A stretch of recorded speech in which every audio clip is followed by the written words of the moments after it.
Pucaj na neprijatelje ruskog naroda. Ovo je moj sin. Učim ga da ne ubija, nego da brani.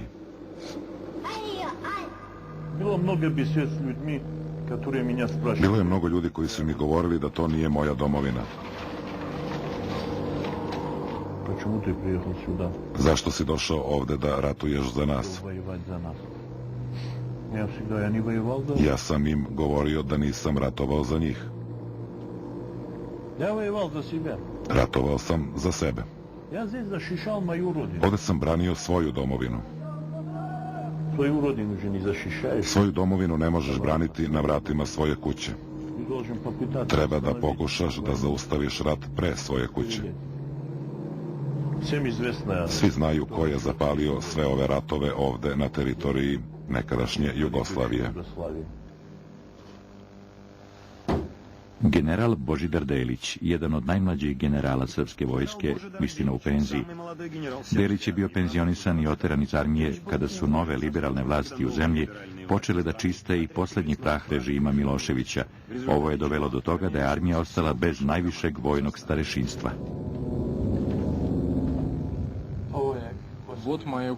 Evo mog Kosova. Ne možete ni da zamislite kako mi je bilo teško. Moja vojska je u potpunosti bila spremna za borbu. Rodio sam se na Kosovu, ovde, u okolini Đakovice. To su živeli moji preci, roditelji, a svi oni, kada je bila donesena odluka o povlačenju vojske, morali su da napuste svoje kuće i da ostave svu imovinu i postanu izbeglice.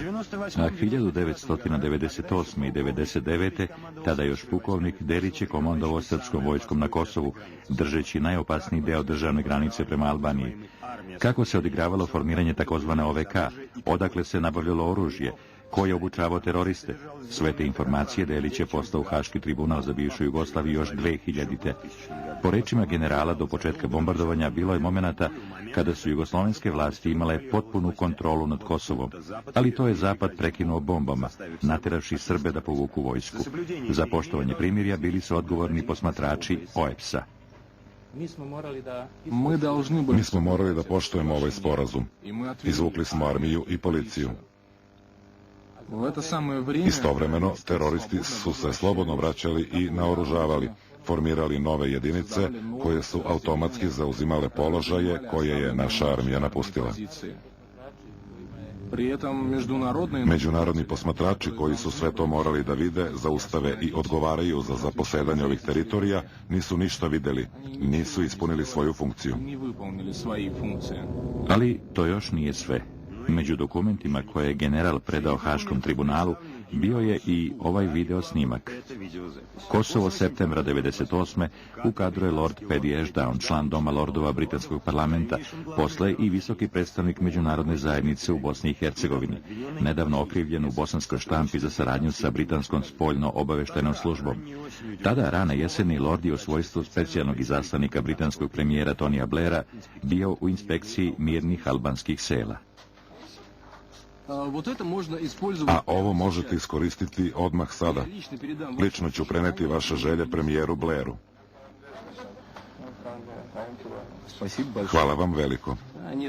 Nema na čemu. Srećno. Haško pravosuđe tada nije našlo ništa sumnjivo u aktivnostima Lorda. Srdačan rastanak sa meštanima sa željom da se pruži podrška naoružavanju terorista na teritoriji strane zemlje bilo je shvaćeno kao tradicionalna britanska pristojnost. Svi su primetili Lordovo simpatično rukovanje oružjem.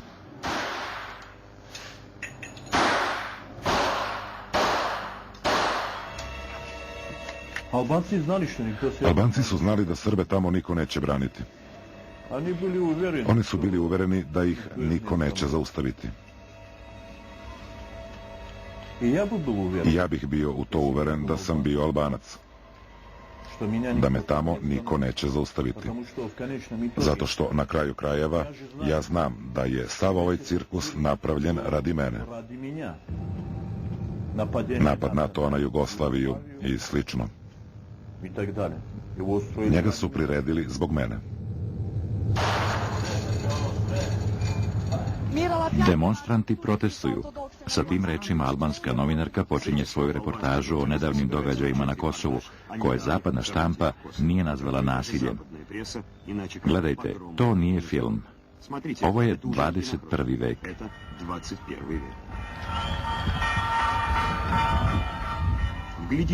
Pogledajte koga ovdje nazivaju demonstrantima i šta se naziva protestom.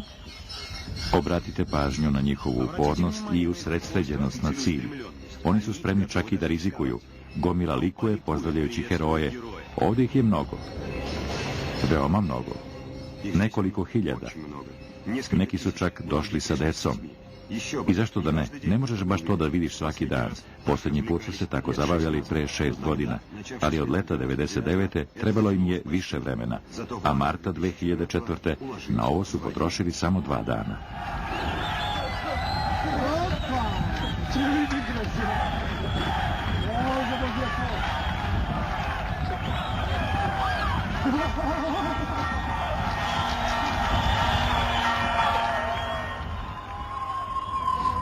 Za 5 godina od momenta od kada su međunarodne snage došle na svetu kosovsku zemlju do posljednjih nemira, od 1500 kosovskih hramova i manastira Albanci su srušili 130.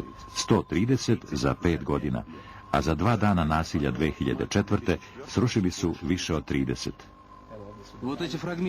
A ovi fragmenti koje držimo u rukama, a ruke mi drhte, to su stradale freske iz 1315. godine. Već sljedećeg dana na zapadu će da govore o ekstremistima, o izgrednicima, ali za učešće u događajima od 17. marta 2004. od 50.000 nasilnika sudski je kažnjeno samo 3. Presuda je bila novčana kazna za huliganstvo u iznosu od 200 evra. Eto šta je Kosovo danas. Udarac nogom u grudi. Prvo su me udarili nogom u grudi.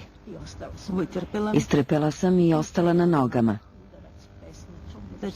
Zatim udarac pesnicom po ustima. Rasekli su mi gornju usnu i izbili 2 zuba. I još jednom pesnicom u levo oko.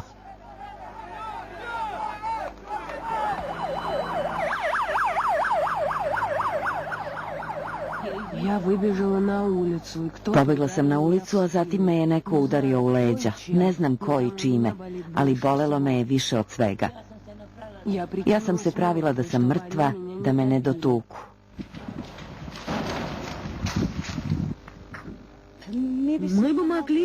Mi bismo sa njima mogli da živimo, ali oni sa nama neće. Verujte mi. Verujte.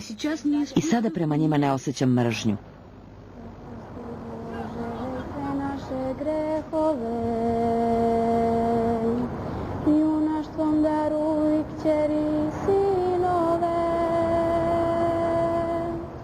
Danas je sestra Marina najstarija od 7 monahinja kosovskog ženskog manastira Devič, osnovanog u 15. veku.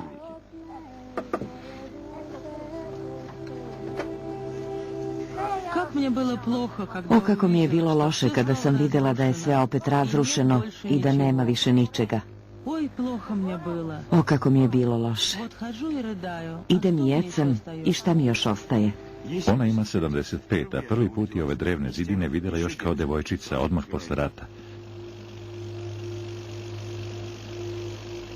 Aprila 1941. Nemci su okupirali Jugoslaviju, a umjesto današnjih 5 zona odgovornosti, kontrola nad Kosovom bila je podeljena između Nemačke i Italije. Uz njihovo pokroviteljstvo bila je osnovana prva albanska vlada u pokrajini, što je za posljedicu imalo istrebljivanje Srba. I već u oktobru manastir je izgledao ovako.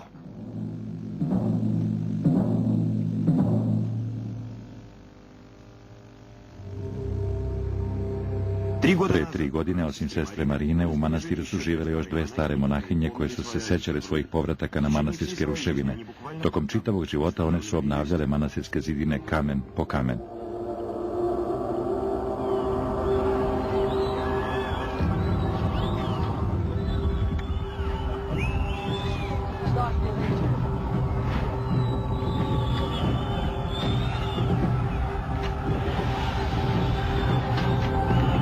U podne 18. marta 2004. Albanci su pokušali da prodru manastir. Francuski vojnici koji su ovdje bili smešteni radi čuvanja manastira odlučili su da se ne upliću. Umjesto da zaštite manastir zajedno sa monahinjama, odlučili su da dejstvuju jednostavnije. Pokupili su žene i otišli.